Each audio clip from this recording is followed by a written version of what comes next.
Olá pessoal, eu sou o Rafael, estou mandando esse vídeo, essa formação que me pediram para poder fazer com vocês aqui sobre os vínculos que nós, como comunidade Aliança de Misericórdia, como movimento, assumimos nos vários graus e âmbitos do movimento, né?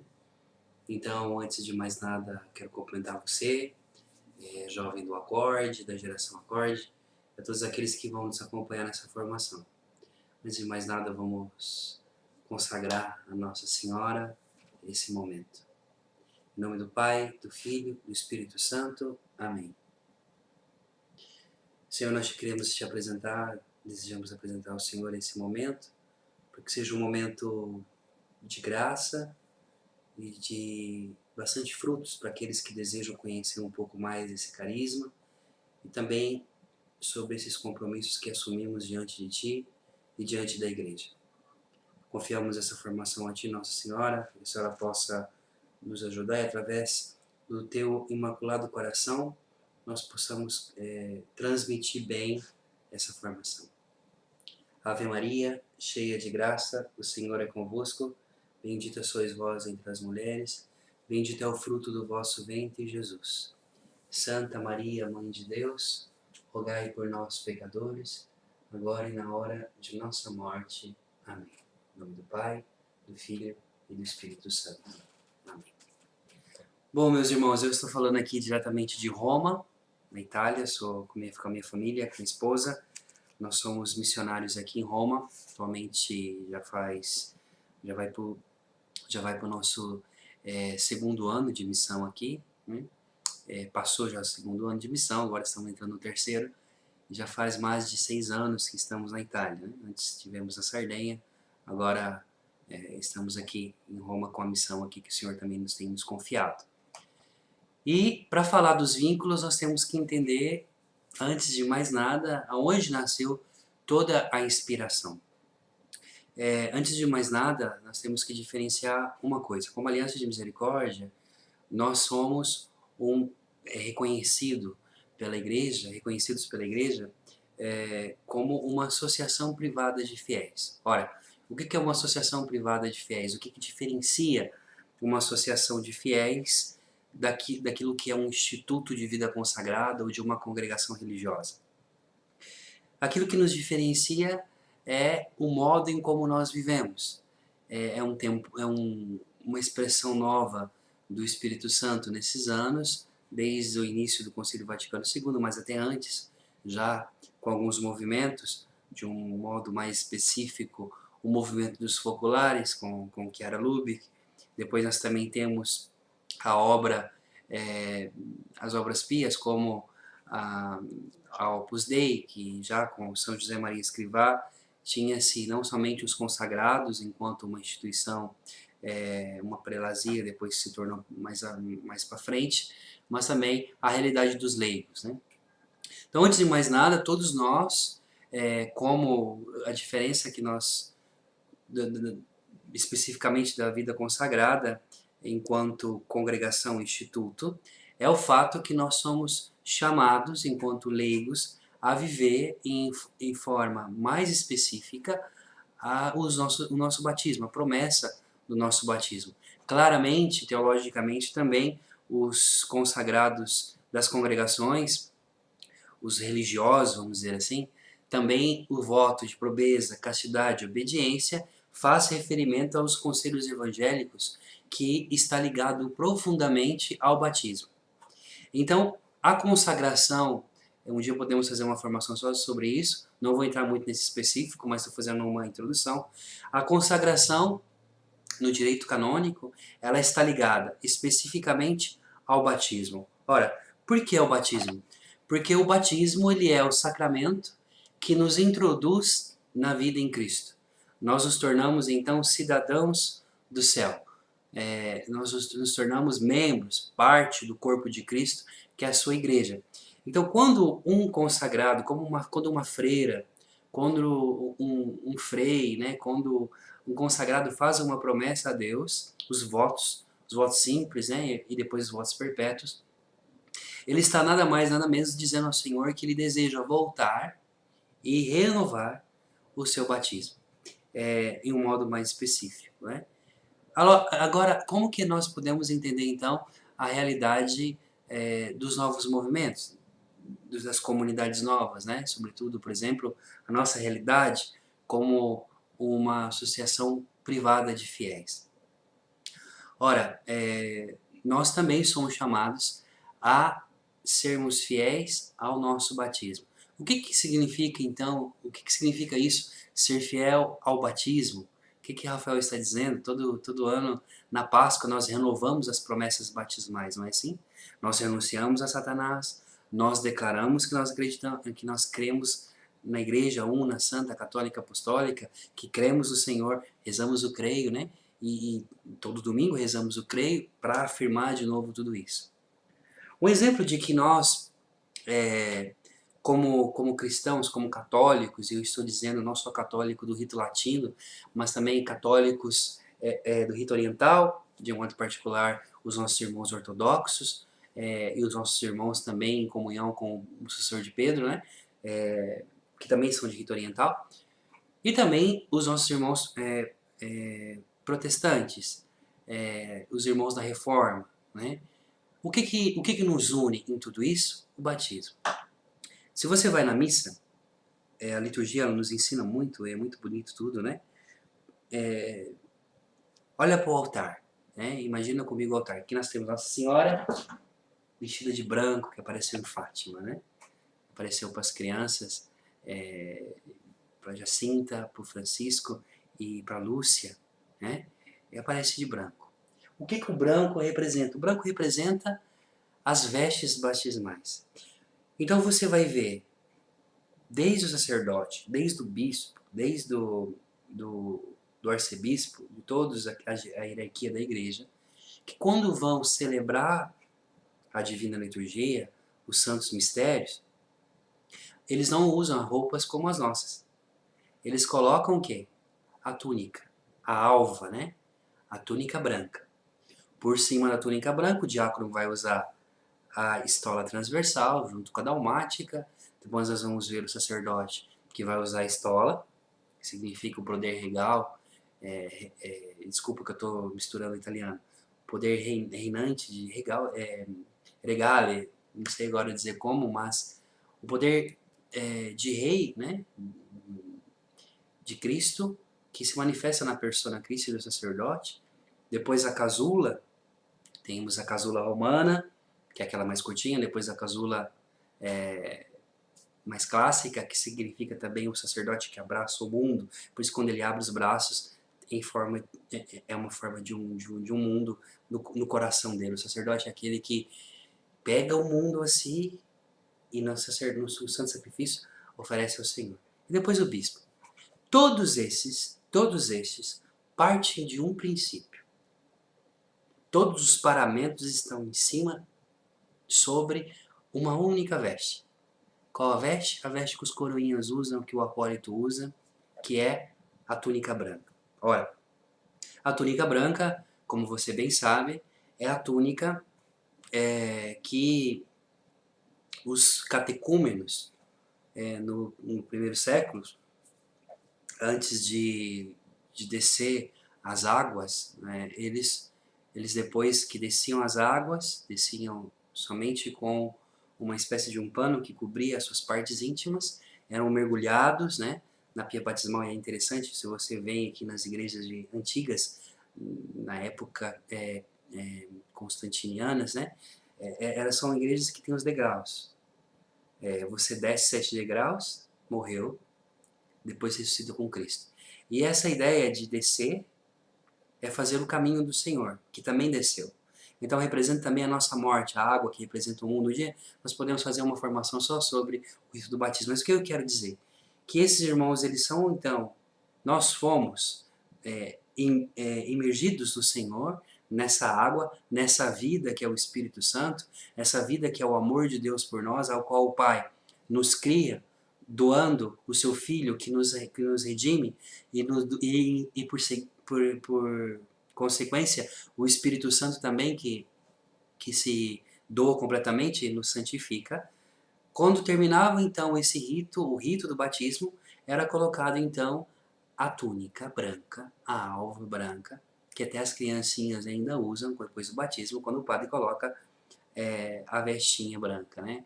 O paninho branco que muitas vezes a gente vê, a gente nem entende por quê. Não é só, aquilo ali não representa somente pureza. Ele representa e lembra, faz aos primeiros séculos da igreja, aos primeiros tempos da época apostólica, em que você recebia uma veste nova. Né?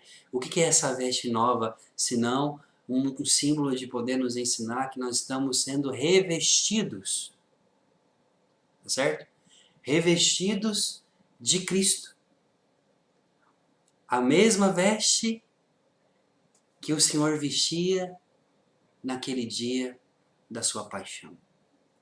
Uma veste de linho comprida, né? E isso lembra ao Senhor. Por que eu estou fazendo essa introdução antes de começar? Para demonstrar para você que toda consagração na igreja nasce do batismo. Nasce do batismo e termina naquela vida que é a vida beata, que é aquele momento ápice da nossa vida, existência, que é o dia que nós vamos encontrar com o Senhor e o Senhor em glória. Entenda-se bem. Essa glória não é uma glória reluzente, uma glória de um sol que entra no nosso coração e a gente não sabe mais nada, mas o coração de Jesus que assume a tua vida. É Deus que absorve a tua vida e você é introduzido no seio da Santíssima Trindade e goza completamente desse amor maravilhoso de Deus, que é Pai, Filho e Espírito Santo. Essa é a vida. Mas tudo isso inicia no nosso batismo, quando nossos pais, e através daquele que nos batizou, o sacerdote, nos dá a graça de poder renascer de novo, né? Bom, em tudo isso já somos consagrados, já somos um povo chamado a santificar o mundo, porque somos membros do corpo de Cristo, ao qual temos como cabeça o Senhor, né? E nós católicos temos como, acreditamos nisso, temos como cabeça desse corpo, como vigário desse Cristo, o Santo Padre, o Papa, nesse momento o Papa Francisco, tá bom? É outra coisa, outra curiosidade, porque o Papa Francisco também veste branco, para poder lembrar que nós estamos em caminho, nascidos, crescemos em graça, auxiliados pelos outros sacramentos, e de um modo especial a Santa Eucaristia, que é o cume da vida cristã, aonde todo o corpo de Cristo espalhado na terra se une misticamente, mas também fisicamente, através das espécies eucarísticas. Bom, é maravilhoso falar de teologia sacramentária, de liturgia, mas vamos avante. Por que eu estou fazendo essa introdução? Para poder então entrar naquilo que é a consagração. Nós, enquanto somos chamados, diferentemente da congregação da vida consagrada, dos religiosos, que também tem o chamado de ser sal no mundo, luz do mundo e sal da terra, de se misturar, de ser fermento na massa. Nós, de um modo particular, os leigos, essas novas comunidades que têm esse carisma específico de poder ser uma expressão da presença da igreja no mundo, no trabalho, em tantas realidades de consagração, é também um dom para a igreja nesses anos, aonde cada um é chamado próprio a testemunhar o próprio batismo. E o que não é testemunhar o sacramento do batismo? É testemunhar a vida que esse sacramento, ele constantemente, pela graça de Deus, realiza em nós, né?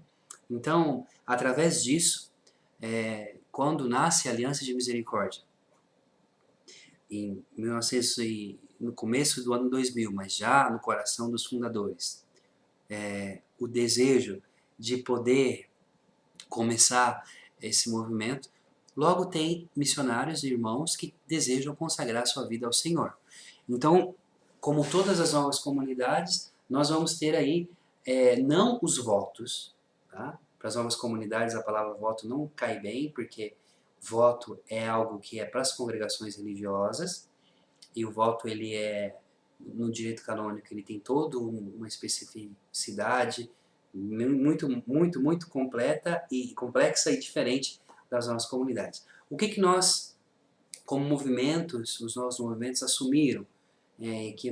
Aquilo que o Concílio Pro Laicis aqui de Roma nos ensina, nos orienta, né?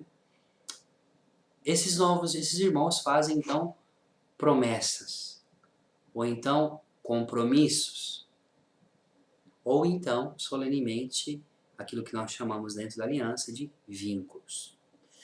Quando os fundadores, de um modo especial o Padre Henrique, sentiu de que a aliança, lembramos bem, que a aliança de misericórdia tem esse desejo de que todos possam dar a sua vida ao Senhor, conforme aquilo que pode, conforme aquilo que consegue, né?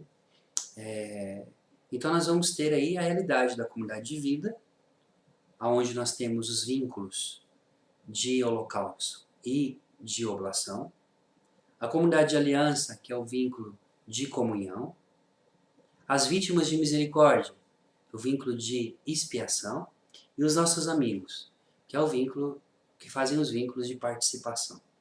Todos esses vínculos, com esses nomes, têm uma base, e a base é a palavra de Deus.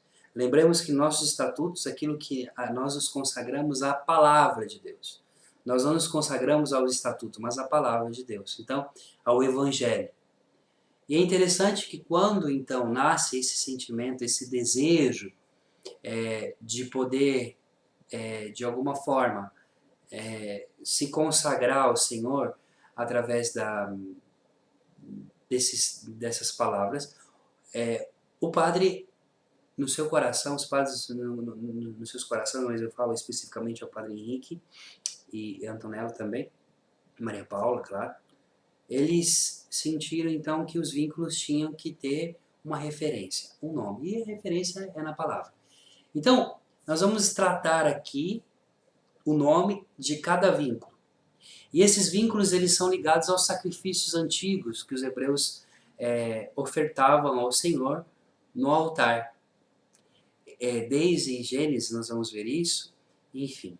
Então, onde nós encontramos biblicamente os sacrifícios, né? Vamos lá. O sacrifício de holocausto. Você pode pegar em Levítico. Vamos fazer o seguinte. Pega em Gênesis capítulo 3, capítulo 4. Nós vamos falar da comunidade de vida. A comunidade de vida faz o vínculo de oblação, de holocausto e de oblação.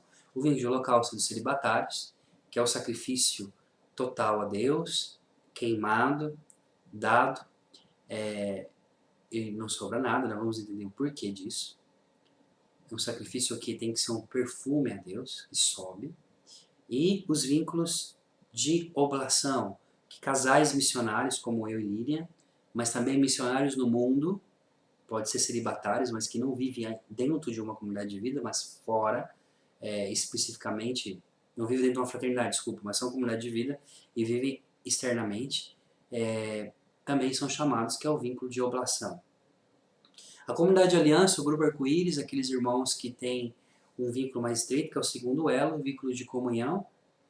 As vítimas de misericórdia, nossos irmãos que ofertam a sua vida através da própria, consagrando-se a Deus através da sua dificuldade física, da sua doença, da sua enfermidade. E os amigos que têm o vínculo, o sacrifício de participação. Mas vamos falar então, vamos começar pela comunidade de vida. Comunidade de vida são dois irmãos, né? Há duas realidades de vínculo, os celibatários e os casais. Aqueles chamados ao sacramento do matrimônio e aqueles que são chamados a não viver internamente dentro de uma fraternidade, mas que em comunhão com a fraternidade vivem na sua casa e fazem um trabalho maravilhoso, todos esses, né? O primeiro vínculo de holocausto, de oblação que nós temos é o primeiro sacrifício, que nós vamos ver na Bíblia, é no capítulo 4 de Gênesis, quando dois irmãos, Caim e Abel, vão sacrificar a Deus no final da colheita o seu sacrifício. A palavra fala assim: passado o tempo, Caim apresentou produtos do solo em oferenda ao Senhor. Abel, por sua vez, também ofereceu as primícias, e a gordura do seu rebanho. Ora, o Senhor agradou-se de Abel e de sua oferenda, mas não se agradou de Caim e de sua oferenda, e Caim ficou muito irritado e com o rosto abatido. O Senhor disse a Caim: por que estás irritado e por que teu rosto está abatido? Se estivesses bem disposto, não levantarias a cabeça? Mas se não estás bem disposto, não jaz o pecado à porta como animal acuado que te espreita, podes acaso dominá-lo? Entretanto, Caim disse ao seu irmão Abel: saiamos. E como estavam no campo, Caim se lançou sobre o seu irmão Abel e o matou. O Senhor disse a Caim: onde está o teu irmão Abel? Ele respondeu: não sei. Acaso sou guarda do meu irmão? O Senhor disse: que fizeste? Ouço o sangue do teu irmão do solo clamar por mim. Agora és maldito e expulso ao solo fértil que abriu a boca para receber a tua mão e o sangue do teu irmão. Ainda que cultives o solo, ele não te dará mais seu produto, serás um fugitivo errante sobre a terra. Então Caim disse ao Senhor: minha culpa é muito pesada para suportá-la. E o Senhor disse: vê, olha que bem, olha que bonito, vê, hoje tu me banes do solo fértil. Ele está dizendo ao Senhor: terei de ocultar-me longe da tua face e serei um errante fugitivo sobre a terra, mas o primeiro que me encontrar me matará. Então o Senhor respondeu: quem matar Caim será vingado 7 vezes. E o Senhor colocou um sinal sobre Caim, a fim de que não fosse morto por quem o encontrasse.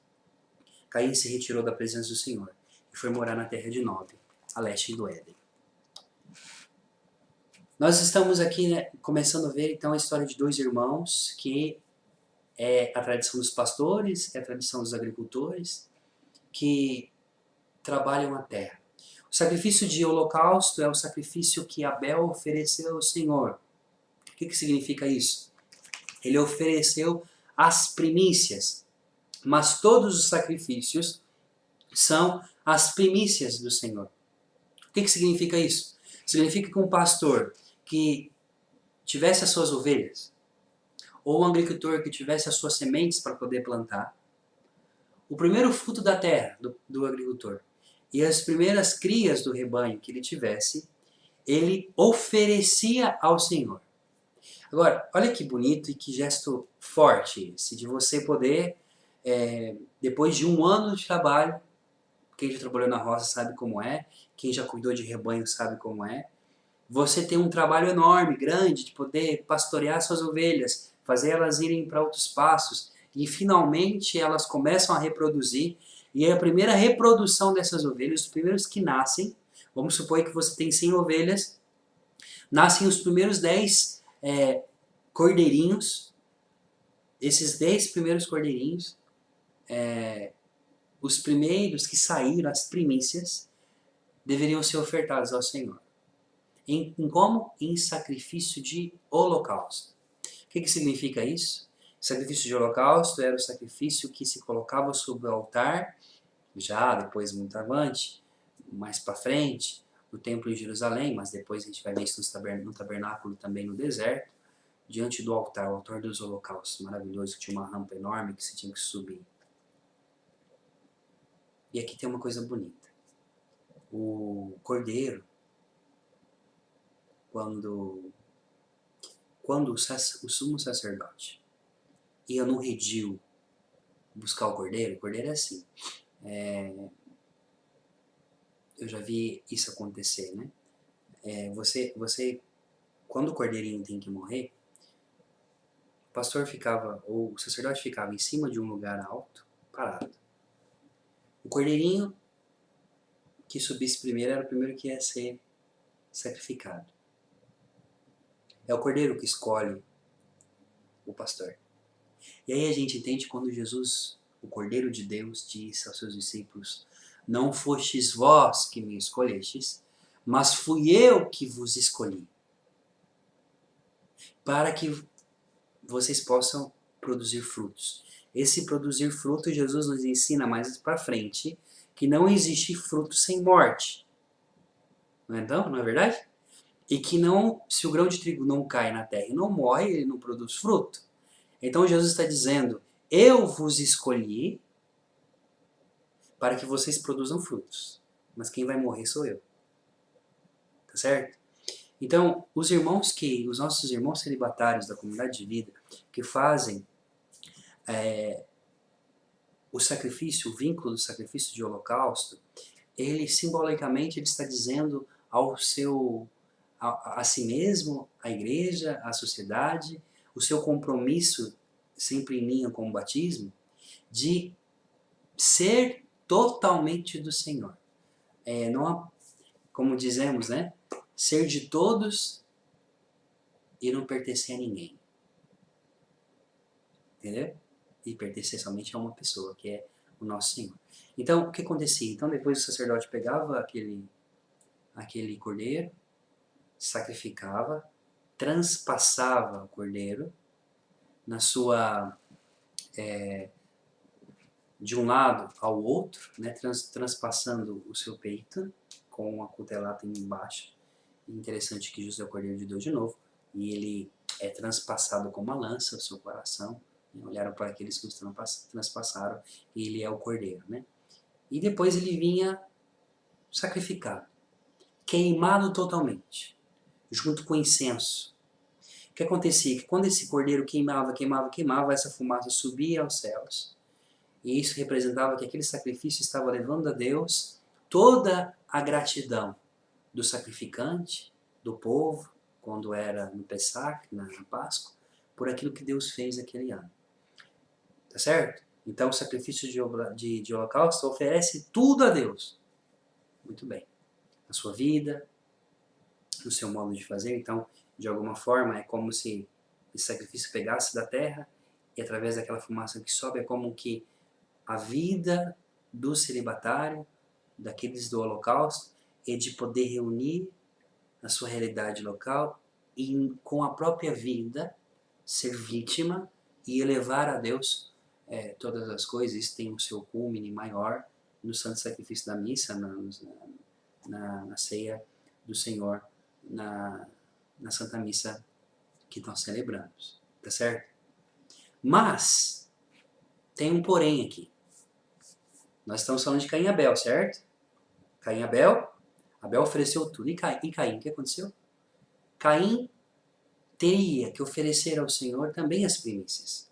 E primícias do quê? Daquilo que ele plantou, daquilo que ele colheu, depois de muito trabalho, depois de muito suor. E quem é agricultor sabe, quem tem calo na mão sabe o que é você poder arar uma terra com toda a dificuldade, voltar para casa com as costas quebradas, né? E você depois de muito tempo vê os primeiros brotos saindo e depois você acompanhar toda a plantação e nasce e dá os primeiros frutos, exato, os primeiros frutos. E o que se faz um bom agricultor? Ele pega, ele separa as melhores sementes, porque ele sabe que são sementes boas, para poder guardar para a próxima plantação, tá certo? Então, aqui nós estamos falando de trigo, nós estamos falando de frutas e de todas as outras coisas. O que esse agricultor, na verdade, fazia? Ele oferecia a Deus os melhores frutos. Dentro daqueles melhores frutos está as melhores sementes. O que quer dizer? Confiança total também. O que o holocausto está dizendo? Confiança total também, porque eu vou dar os primeiros que nasceram acreditando que vai nascer mais. Essa é uma dinâmica bíblica muito bonita que já na saída de Israel do Egito a gente vai ver. Deus que pede para Israel antecipar a Páscoa antes de poder sair do Egito. O que significa isso? O que nos ensina isso? Nos ensina o seguinte, meus irmãos, que aqueles que vivem a consagração, o seu próprio batismo, depois nós vamos ver em tantas formas, mas no final das contas vem de uma única raiz que é o batismo, é chamado a uma única coisa. Diante da tribulação, diante da dificuldade, diante até mesmo da morte, nós somos chamados a fazer festa antecipadamente, porque nós acreditamos que as primícias da nossa vida, que é aquilo que estamos vivendo agora, já alcançamos a vitória no Senhor, porque Ele é o centro. O cristão é aquele que festeja antes do que aconteça, do que aconteça com alguma coisa. Então, como eu estava dizendo, a oblação, o sacrifício de oblação, ele é o sacrifício que os agricultores faziam, mas era ligado às famílias, era ligado ao povo comum, que a mulher fazia o pão, o marido trazia as uvas, o melhor vinho, né? Pão e vinho, sacrifício de oblação, que depois no altar se torna Eucaristia, tá certo? Aonde levavam ali diante do altar do Senhor, nós encontramos sacrifício de holocausto também em Levítico capítulo 1, em Levítico capítulo 6, do 8 a 13, e o sacrifício de oblação aqui em Levítico capítulo 2, que vai dizer o seguinte, olha, vou ler para vocês. Se alguém oferecer ao Senhor uma oblação, a sua oferenda consistirá em flor de farinha, sobre a qual derramará azeite e colocará incenso. E trará os filhos de Arão, os sacerdotes. Tomará dela um punhado de flor de farinha, de azeite e de todo incenso, e o sacerdote os queimará sobre o altar como memorial, oferenda queimada de agradável odor ao Senhor. Presta bem atenção. Mais pra frente, se você for ler melhor, não vou ler tudo aqui, porque senão vai ficar muito longo. O holocausto, ele só pode ser queimado se naquele altar também tem sacrifício de oblação. Por isso que oblação e holocausto na comunidade de vida. Porque por isso tem famílias missionárias e os irmãos celibatários. Depois sacerdotes, irmãs, enfim. Mas os dois têm que ser queimados junto. Mas você fala, mas por que o holocausto queima tudo e a oblação queima um pouco, uma parte? O sacerdote aqui fala que a oblação é queimada um pouco, né? Vamos continuar lá? Queimará sobre o altar como memorial oferenda queimada de agradável odor ao Senhor. A parte restante da oblação pertencerá a Arão e a seus filhos. Parte santíssima dos manjares. Então a oblação é o sacrifício dos manjares, é o sacrifício do alimento, o sacrifício do almoço, da janta, é o sacrifício da festa. Por quê? Porque aquele sacrifício que eu levei como família, metade eu coloco ali, o sacerdote colocará no altar e vai queimar junto com o holocausto. Então também a vida do casal é uma vida de poder levar a Deus as pessoas que estão ao redor. Mas um pouco fica. Se o holocausto é já a prefiguração, aquilo que depois São João Paulo II vai nos ensinar, nas homilias de quarta-feira dele, explicando sobre o celibato, também o São Paulo VI, né? Explicando na sua encíclica, no seu documento sobre o celibato sacerdotal, o porquê, qual a importância, nós vamos entender o seguinte, que a vida celibatária ela é uma antecipação daquilo que será no céu. Porque no céu ninguém se dá em casamento, lembramos o que o Senhor nos diz, mas seremos como anjos. O que é anjo? Que vive diante do Senhor o tempo inteiro, viverá daquela vida. Já antecipa aquela vida em alguma forma, vivendo agora. Mas e o casal? O sacramento do matrimônio, mas é menor do que isso, né? Tem essa coisa, é menos? Não é menos. Não é menos porque também o casal é chamado a se consumir naquele altar. Mas, se o holocausto queimado sobe, os pães da preposição, que são feitos também a parte dos sacerdotes, é para poder alimentar os sacerdotes, e dentro do Santo dos Santos existiam 3 coisas. Dentro do Santo Sanctorum, do Santo dos Santos. A Arca da Aliança, que representava a presença do Senhor, com os 2 querubins, um dia a gente pode fazer uma informação sobre isso. Ao lado direito, ao lado esquerdo da arca, estava os candelabros, né? Então, os 2 assim, os candelabros, com 7 velas, e de frente da arca, né? a mesa dos pães da preposição, que era sacrifício de oblação que se colocava ali para dizer o seguinte: a presença do Senhor é assim tão forte quando Ele se manifesta, que como esses pães que eu posso comer e posso me alimentar, a presença do Senhor é real na minha vida. Então isso acontecia na Páscoa, naquela sexta-feira, naquela sexta-feira em que Jesus foi morto, o sumo sacerdote estava fazendo esse rito. Que bonito. Metade ficou no altar, a outra metade ficou diante do Santo dos Santos. Então o casal é aquele que reza, aquele que intercede, é aquele que alimenta, que dá de comer, que abre a sua casa. Então nós somos chamados a também cuidar dos sacerdotes, de um modo especial. Eu e a Aline sentimos muito forte isso, mas também cuidar também de todas as pessoas. A nossa casa tem que ser uma Betânia, um lugar onde Jesus, através dos nossos irmãos, também venha nos visitar. Uma casa aberta, claramente mantendo sempre a privacidade do casal, a liberdade de poder criar os filhos. Por isso que o casal não vive dentro de uma fraternidade, ele vive fora, porque ele precisa ter também a sua autonomia, aquilo que a igreja pede. Mas, enfim, sacrifício de oblação. E isso estou falando dos casais, mas também nós temos celibatários missionários no mundo que também vivem essa oblação aonde vivem, porque trabalham, né? Eles não estão 100% na vida comunitária, eles estão na casa deles, mas também como nós, eles também são um sacrifício vivo ao Senhor. Enfim, por isso são também comunidade de vida, né? Então, a oblação é as primícias. Isso nos ensina muito como nós temos que viver a nossa própria vida de consagração ao Senhor, tá bom? Essa é a comunidade de vida. Depois nós vamos ter a comunidade de aliança. E a comunidade de aliança, ela faz o sacrifício de comunhão. É os vínculos de comunhão. Vamos ver o que é os vínculos de comunhão? O vínculo de comunhão é o seguinte, ó. Levítico capítulo 3 nos diz assim: se o seu sacrifício for um sacrifício de comunhão, lembremos, oblação é holocausto, todo o sacrifício, a vítima é consumida totalmente, vem incinerada, né?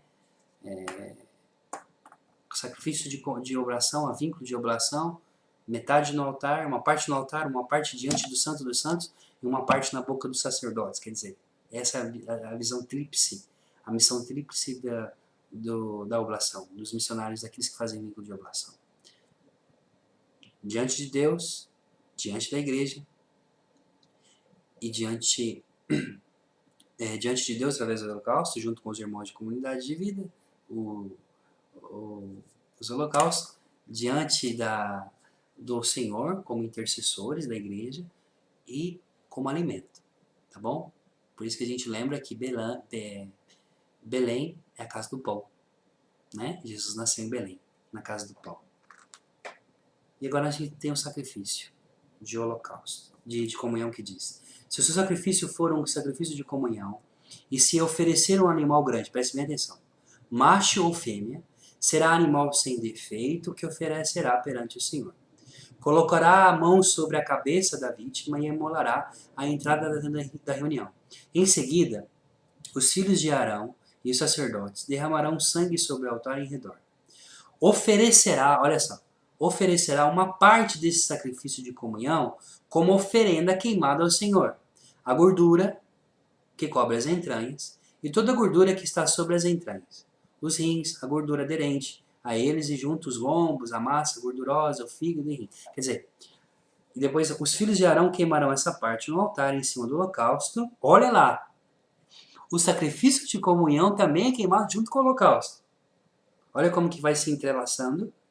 Eu acho que quando os padres fizeram isso, acho que nem eles tinham muita consciência, com muita humildade eu digo isso, sobre essa riqueza de tudo isso. Mas é o Espírito Santo que sopra, né? Os filhos de Arão queimarão essa parte no altar em cima do holocausto, em cima da lenha colocada sobre o fogo. Será oferenda queimada em perfume de agradável odor ao Senhor. Depois continua, né? E no final fala assim: o sacerdote queimará esses pedaços sobre o altar como alimento como oferenda queimada ao Senhor. Toda a gordura pertence ao Senhor. E para todos os vossos descendentes, uma lei perpétua. Em qualquer lugar onde habitares, não comereis gordura nem sangue. Então o que vem queimado no altar? É o animal inteiro? Não, é o interior.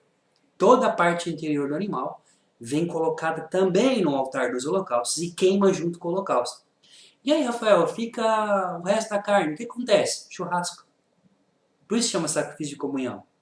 Porque depois que você fez sacrifício de oblação, você fez o sacrifício de holocausto, tem o sacrifício de comunhão, que é oferecer os interiores ao Senhor, representando o quê? A minha vida interior eu dou ao Senhor, mas aqui, fisicamente, eu dou como alimento. E a comunidade fazia um grande churrasco. É muito simplista aquilo que eu estou dizendo. E depois comiam juntos esse alimento e faziam festa. Então a comunidade de aliança, muito mais do que ser somente aliança, comunidade de aliança, segundo elo, é uma coisa assim, os missionários de vida são melhores, dão mais a vida do que nós. Não, ao contrário. Você dá tudo também. Tudo, metade do seu interior ao Senhor, consagrado ao Senhor. Mas o seu exterior, a sua carne, tem que se tornar alimento também. Então a comunidade de aliança é chamada, junto com a comunidade de vida, de poder juntos fazermos uma grande festa. Festa essa que se celebrava no Pentecostes, festa das tendas. O sacrifício de comunhão era um sacrifício que era feito também, sobretudo, na festa das tendas, que depois se tornou a festa do Pentecostes, festa do Espírito Santo, não é por nada. O sacrifício de comunhão também é o sacrifício onde a comunidade, a vida fraterna. Por isso, comunidade de vida e comunidade de aliança são dois pés que caminham e que faz com que esse corpo do nosso carisma vá avante, caminhe, né? É muito bonito isso, porque através desses símbolos nós podemos viver o nosso batismo, o nosso sacramento, retornar à pia batismal e recomeçar todos os dias.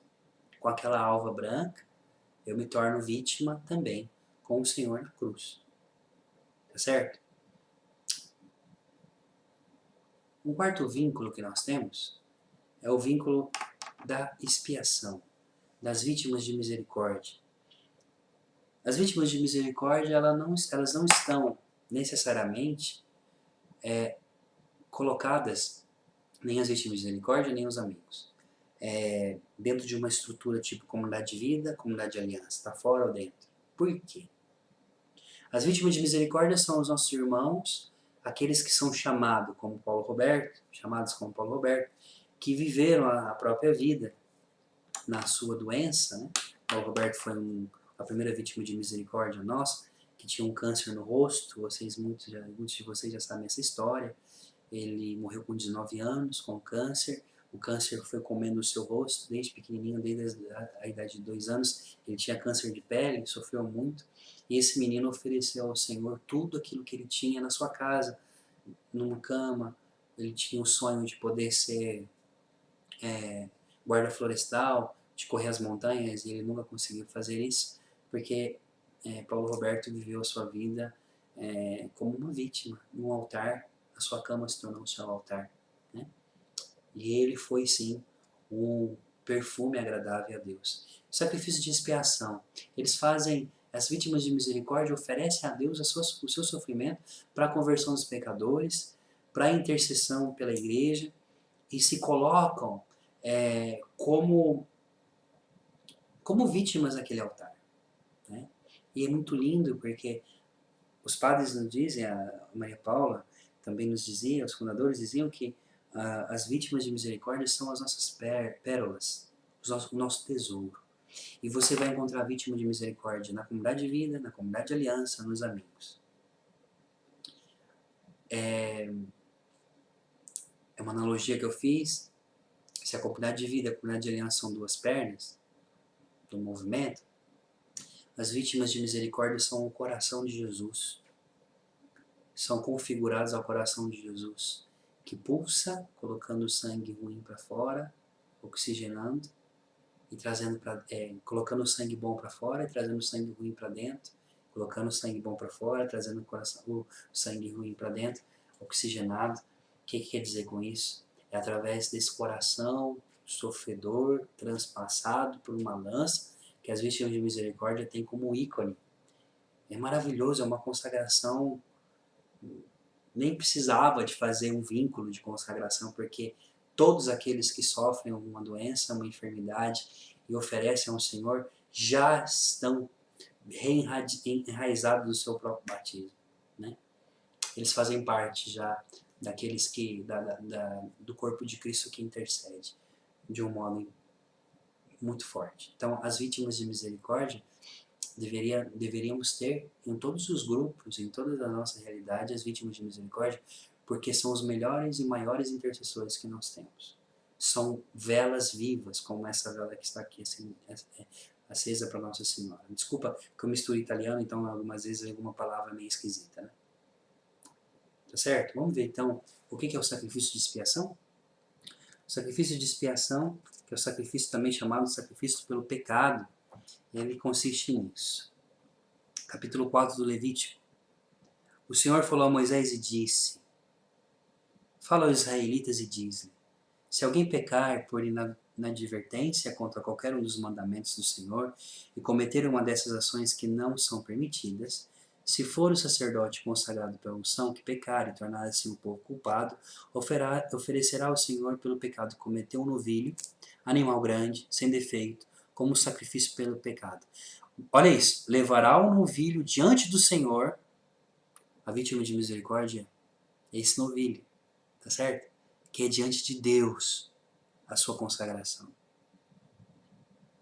À entrada da tenda da reunião, porá a mão sobre a cabeça dele e o imolará diante do Senhor. Depois o sacerdote consagrado pela unção tomará um pouco do sangue do novilho e o levará à tenda da reunião, molhará o dedo no sangue e fará 7 aspersões diante do véu do santuário. E aí vai dizer que toda a gordura deste novilho, oferecida em sacrifício pelo pecado, eis o que ele reservará. A gordura que cobre as entranhas, toda a gordura que está sobre as entranhas. Os rins, a gordura igualzinho do local, da comunhão. Tudo conforme a parte reservada no sacrifício de comunhão. E o sacerdote queimará esses pedaços sobre aonde? O altar dos holocaustos. E aí continua, também no capítulo 5, que é o sacrifício de reparação, que também a vítima de misericórdia faz o sacrifício de expiação, mas esses sacrifícios são interligados entre eles. Mas olha só, o sacrifício de expiação, como é forte. O Senhor disse a Moisés: se alguém cometer uma ofensa e pecar por inadvertência, reduzindo os direitos sagrados, trará ao Senhor o sacrifício de reparação, um carneiro sem defeito, avaliando em ciclos de prata, segundo o valor do ciclo do santuário. Se alguém pecar e cometer uma ofensa diante do Senhor, negando ao seu compatriota o depósito que lhe foi dado. Então, são vários pecados, né?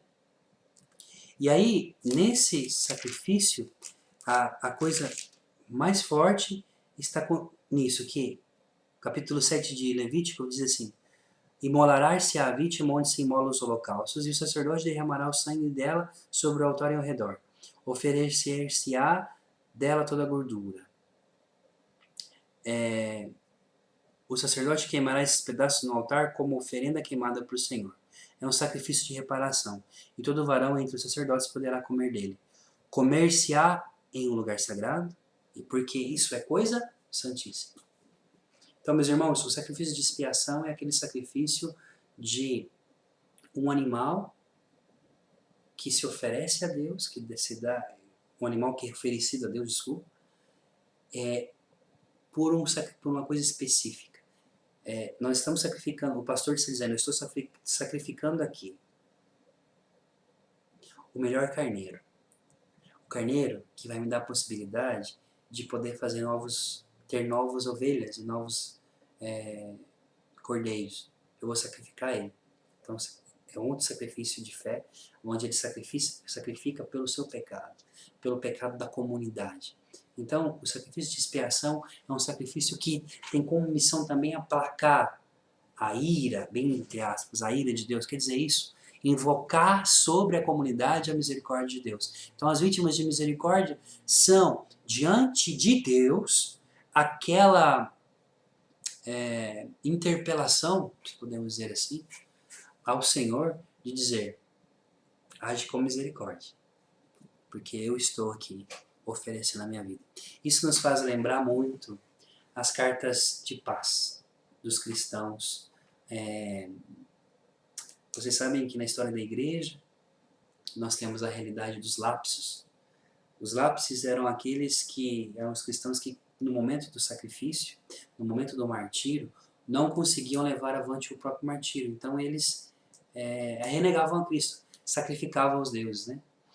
E teve uma discussão muito grande no início da igreja, sobretudo entre um dos grandes expoentes que defendiam os lápis, era São Cipriano de Cartago, mas a gente vai ter, por exemplo, Tertuliano, um padre da igreja, depois caiu em desgraça porque caiu em heresia, que era contrário completamente. Ele dizia que aqueles que negavam a Cristo não tinham mais direito de voltar à igreja, eram expulsos, eram excomungados, enfim, estavam no inferno, acabou. São Cipriano vai fazer todo um tratado a favor dos lápis, dizendo, olha, nós temos que analisar bem e dar penitência a eles, enfim. E o que acontece? Que, diante dessa época, sobretudo aqui em Roma, alguns cristãos que sabiam que o Rafael era muito fraco, não ia conseguir passar pelo suplício ali, o que ele faz? A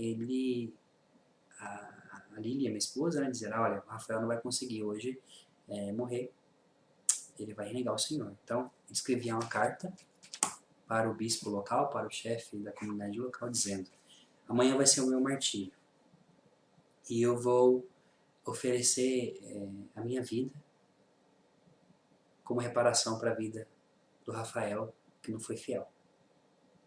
Olha isso. Aí nasce depois a ideia também das indulgências do tesouro da igreja, onde a igreja concede as indulgências plenárias, porque pelos méritos do nosso Senhor Jesus Cristo, da Virgem Maria, de São José, mas também dos mártires que morreram pela igreja. Aqueles mártires que morreram aqui no Coliseu de Roma, em todo o Império Romano, e até mesmo aqueles que morrem até hoje, por amor a Cristo, eles oferecem a vida de Cristo, mas na sua igreja, e a igreja não é uma instituição. A igreja ela não é somente a instituição instituída, mas é o corpo de Cristo, que sou eu e você. Sem saber, então, o mártir é aquele que reza, aquele que morre, ele está oferecendo a sua vida para que você tenha vida. Essa é a ideia e a grande graça da teologia da comunhão dos santos, tá certo? Então, as vítimas de misericórdia são aqueles que fazem o sacrifício de paz, tanto que o sacrifício de expiação era chamado sacrifício de paz, de pacificação, tá certo? Eu estou passando assim bem rápido.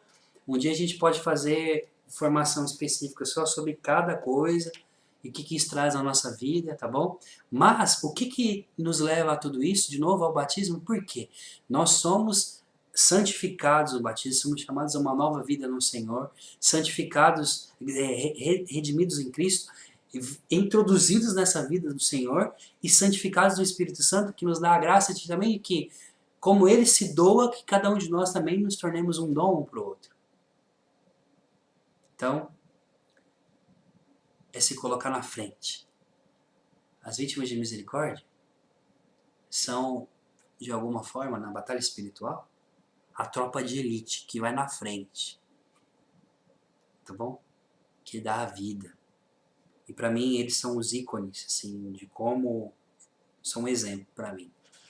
Para ser aquilo que eu penso é o vínculo que é o coração mesmo do movimento, tá certo?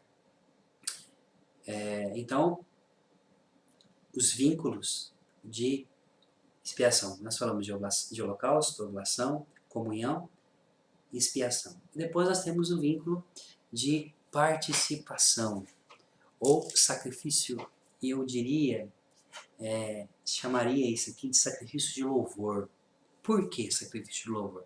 Onde está esse sacrifício? Por que que chama sacrifício de participação? Porque tem-se também os sacrifícios votivos ou sacrifícios voluntários. No capítulo 7, já aqui nós temos, faz parte de alguma forma do sacrifício de comunhão, mas o sacrifício de louvor, tá ligado? Os amigos são pessoas que se identificam com o movimento, têm a sua vida, mas não conseguem estar o tempo todo ali trabalhando, estando conosco, tá certo? O tempo todo, mas que dão aquilo que podem, mas também dão tudo. Por que dão tudo? Mas se aquele trabalhou o tempo todo, se Rafael e, sei lá, Padre Henrique ou Padre Pedro Mariano, quem quiser que seja, a irmã Meire, dá tudo, evangeliza, deixou tudo para Deus, deixou tudo para Deus. O pessoal da comunhão ali, de alguma forma, vão uma vez na semana, fazem alguma coisa. E como que dão tudo? Os amigos que vão quando quer, como que dão tudo? Pois é, nós somos os operários da última hora. Lembra? Um chegou de manhã, às 5 da manhã, o outro chegou às 9, o outro chegou ao meio-dia, o outro chegou às 3, o outro chegou às 5 da tarde, uma hora antes de terminar o tempo de trabalho, e o Senhor deu para eles a mesma paga. Todos os membros do movimento, e na sua forma de se expressar, na sua forma de poder se consagrar ao Senhor, recebem o mesmo pagamento. Por quê? Porque é o batismo. E não está na quantidade enquanto você corre e faz. Lembra de Paulo? Não está não está naquilo que não está no correr, no fazer, mas naquele que faz misericórdia, vai dizer a carta aos Hebreus. Então o sacrifício de participação está aqui, no capítulo 7, que vai dizer assim para nós. É um sacrifício de louvor e o sacrifício de voluntários. Olha lá.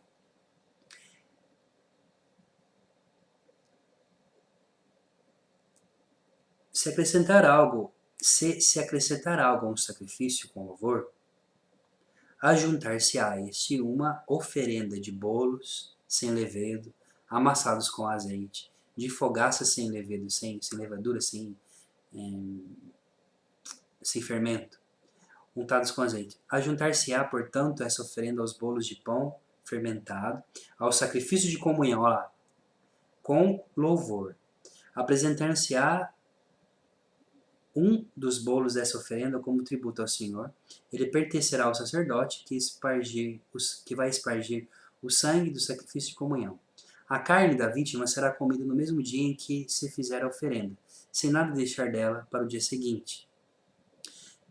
Sacrifícios votivos, ainda o sacrifício que pertence à participação. Se a vítima for oferecida como sacrifício votivo ou voluntário, será comida no dia em que for oferecida, bem como no dia seguinte, mas queimar-se-á no fogo no terceiro dia o que restar da carne da vítima. O que significa isso?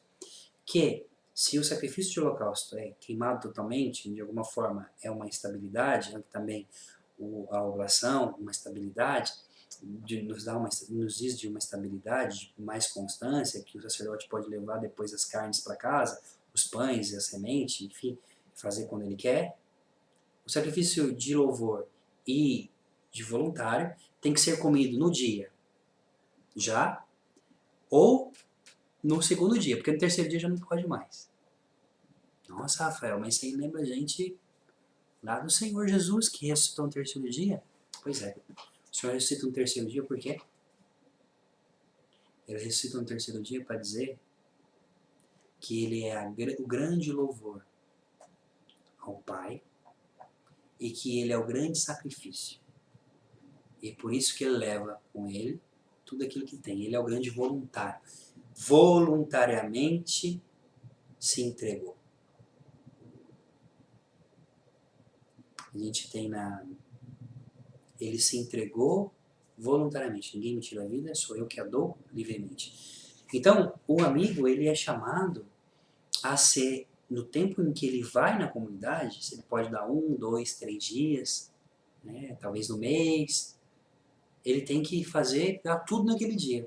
Nós tínhamos, eu lembro, de uma irmã amiga que vinha na cenáculo e ela, uma vez por mês, ela vinha e passava roupa pro pessoal. Uma outra que vinha e lavava. Nós tínhamos aqui na Sardenha uma senhora que vinha uma vez por mês, limpava a casa. Amigo, e nesse dia que vem a pessoa está dando o seu tempo. Meus irmãos, eu já estou aqui falando 1 hora. Essa 1 hora que eu dei para vocês não volta mais. Filosofia, né? E você que me escutou nesse tempo todo, você também se doou escutando e se formando para poder depois levar esse carisma para frente. E a geração Acorde, então, é chamada, e a Aliança de Misericórdia é chamada, somos chamados a poder doar a nossa vida a Deus, na maneira em que podemos, do modo em que podemos. Então, diante disso, nós não chamamos de votos aquilo que nós fazemos e nem de promessas como em outras comunidades. Mas foi desejado, desculpa, os fundadores quiseram que fosse chamado de vínculos. Por que vínculo? A palavra vínculo ela vem também do livro de Efraim, né? Do livro de Isaías, quando o Senhor fala, né? De Oséias, quando o Senhor fala, Efraim era pequeno, Efraim ainda era uma criança, quando com laços, com vínculos de amor, eu o envolvi. O que significa isso? Nós queremos ser vinculados, não ao carisma Aliança de Misericórdia. A Aliança de Misericórdia é um instrumento de um carisma dentro da igreja. Nós queremos estar vinculados através desse carisma que Deus se apresenta como misericordioso para poder ser uma expressão no mundo, mas nós estamos vinculados ao nosso batismo, à igreja, ao desejo de poder ser para o corpo de Cristo sinal, expressão, presença, testemunho, aonde nós estamos, na comunidade de vida, na comunidade de aliança, no hospital, no trabalho, um amigo que trabalha, que faz suas coisas, né? E que todos vêm e se oferecem a Deus. Ninguém aqui traz um sacrifício ao altar, mas se doa como sacrifício, tá? Então esse é o nosso chamado. Isso é chamado só da Aliança de Misericórdia? Não, não é só chamado da Aliança de Misericórdia. Não é chamado só das novas comunidades e nem tampouco não é somente o chamado dos consagrados, aqueles que se dedicam a Deus. É o chamado todo batizado. Doar-se completamente ao Senhor, dando a sua vida. Aí você fala, mas Rafael, dentro da Aliança de Misericórdia tem gente que não faz vínculo? Tem. E tem pessoas que não sentem fazer vínculo e sentem de poder ser membro da aliança? Pode fazer parte da aliança sem fazer vínculo também. Por quê? O que nos une? O amor a Jesus, a misericórdia que nos alcançou e o batismo. Claramente, caminhando depois, fazendo um percurso mais profundo, você vai sentir o seu chamado e você vai se identificar dentro dessa realidade, depois de todo o carisma que nós sabemos que tem, não somente dentro dos vínculos, nós falamos só dos vínculos, podemos um dia falar também da realidade do carisma, né? Para com os pobres, Belém, Nazaré e Cenáculo, as cores, né? E, enfim, tudo isso é um dom. Tá bom?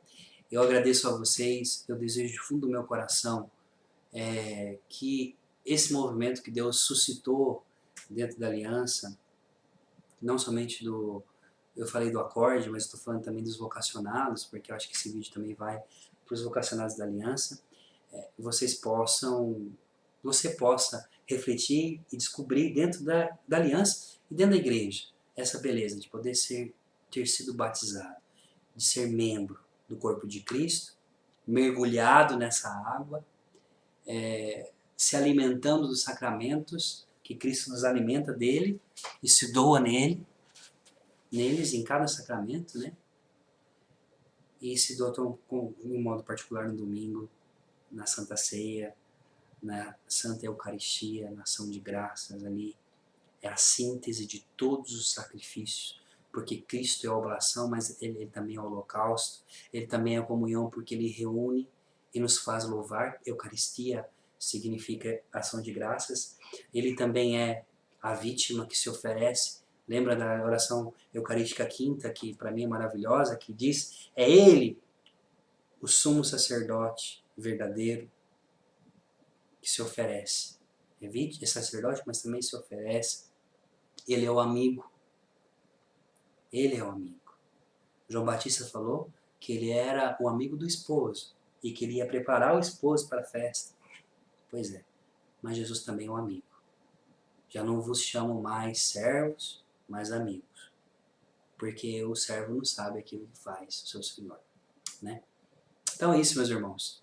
A Aliança de Misericórdia é chamada a isso, a viver o seu carisma, a sua vida, completamente dependente do Senhor, vivendo de misericórdia em misericórdia, sabendo que é Ele e a nossa referência dentro da igreja é a pia batismal. É ali que nasce tudo, é ali que a gente se identifica, é ali que a gente se encontra com os nossos irmãos cristãos espalhados no mundo. Por isso que a aliança também tem a chamada ser ponte de misericórdia com rico e pobre, com periferia e centro, e com igreja e igreja, né? É isso. Agradeço a vocês, desejo a vocês uma ótima semana, um ótimo ano, agora que se iniciou ano pastoral, né, aqui na Europa, mas que logo logo está terminando o ano aí no Brasil, mas que seja um tempo novo na vida da comunidade em vista desses 20 anos de fundação.